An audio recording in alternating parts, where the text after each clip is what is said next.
સસ્તું સોનું આપવાની લાલચ આપી ફરિયાદી સાથે ઠગાઈ કરનાર નાસ્તા ફરતા આરોપીને પકડી પાડતી લોકલ ક્રાઇમ બ્રાન્ચ પશ્ચિમ કચ્છ ભુજ। શ્રી ચિરાગ કોરડિયા સાહેબ પોલીસ મહાનિરીક્ષક શ્રી સરહદી રેન્જ ભુજ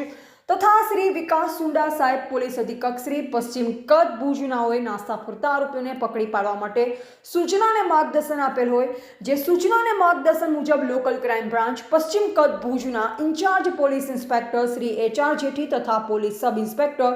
શ્રી JB જાદવનાઓએ LCB સ્ટાફના માણસોને ગુનામાં નાસ્તા ફરતા આરોપીને પકડી પાડવા માટે સૂચના આપેલ હતી, જે સૂચના મુજબ LCB સ્ટાફના SI નિલેશભાઈ ભટ્ટ, સુરેન્દ્રસિંહ ઝાલા તથા પોલીસ હેડ કોન્સ્ટેબલ સુનિલભાઈ પરમાર, રણજીતસિંહ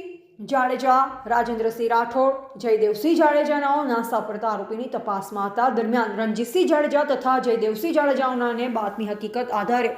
ભુજ શહેર A ડિવિઝન પોલીસ સ્ટેશન ગુના રજિસ્ટર નંબર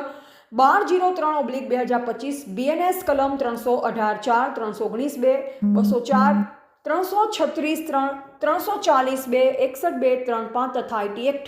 66C66D મુજબ ગુના કામે આરોપીઓ નવાબ હયાત કકલ તથા ઇકબાલ ઉર્ફે અકી મામદ ચૌહાણ રહે બંને ભુજવાળાઓની તપાસ કરતા મજકૂરી સમૂહ ભુજ ખાસરા ગ્રાઉન્ડ ખાતેથી મળી આવેલ,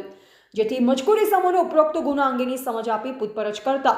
મજકૂરી સમૂહે ઉપરોક્ત ગુનો કરેલ હોવાની કબૂલાત આપેલ, જેથી મજકૂરી સમૂહને હસ્તગત કરી ભુજ શહેર A ડિવિઝન પોલીસ સ્ટેશન ખાતે સોંપવામાં આવેલ છે।